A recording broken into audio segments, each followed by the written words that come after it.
ఇది వచ్చేసి మా ఇల్లు, మన రోడ్డు మీదనే మన బండి పెట్టుకున్నాం అనమాట. కాకపోతే ఈ గల్లీలోకి రాదు కాబట్టి అక్కడే పెట్టేసిన. ఇదంతా ఒక కంది పొరక తడకలు ఉంటాయి కదా, ఆ తడకలతో ఉండేది అనమాట. మొత్తం క్లీన్ చేపించి ఇది తొందరగా అయిపోవాలని చెప్పేసి చేపిస్తున్నాను అనమాట. రెండు కొబ్బరి చెట్లు, ఒక చెట్టు, వేప చెట్టు, మననే పెట్టేసి వేప చెట్టు. నేను ఇంతకుముందు చూపించిందో ఇప్పుడు కొంచెం కలరింగ్ చేయించినాం, బండలు సైడ్ వాల్స్ అవి చేసినాం అనమాట. మా అమ్మ ఇప్పుడు హెల్త్ ఇష్యూస్ ఉన్నాయి అనమాట. హెల్త్ బాగాలేదు, కొంచెం నడవడానికి వంగడానికి రాదు. వంగోసారి గింతే ఇక తీసుకోవాలన్నా వంట చేసుకోవాలన్నా కానీ చాలా ఇబ్బంది పడుతుంది. అందుకనే మా నాన్ననే చేస్తారు పని మొత్తం. ఇప్పుడు ఒకప్పుడు అట్లుండే, ఇప్పుడు మొత్తం అంతా కూడా దీన్ని చేంజ్ చేసుకున్నాం అనమాట. మామూలుగా మన డాగ్స్ ఉంటాయి కాబట్టి వాటి కోసం అని చేయించిన. ఇది మంచిగా బతకాలి అంతే. అది రోజు క్వార్టర్ లేదు, ఏం లేదు.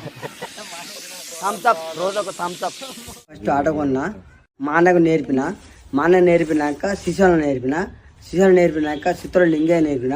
లైసెన్స్ ఇది వచ్చేసి అంత ముందుకు అట్లుంటుండే. నేను చిన్న ఉన్నప్పటిది 2003లో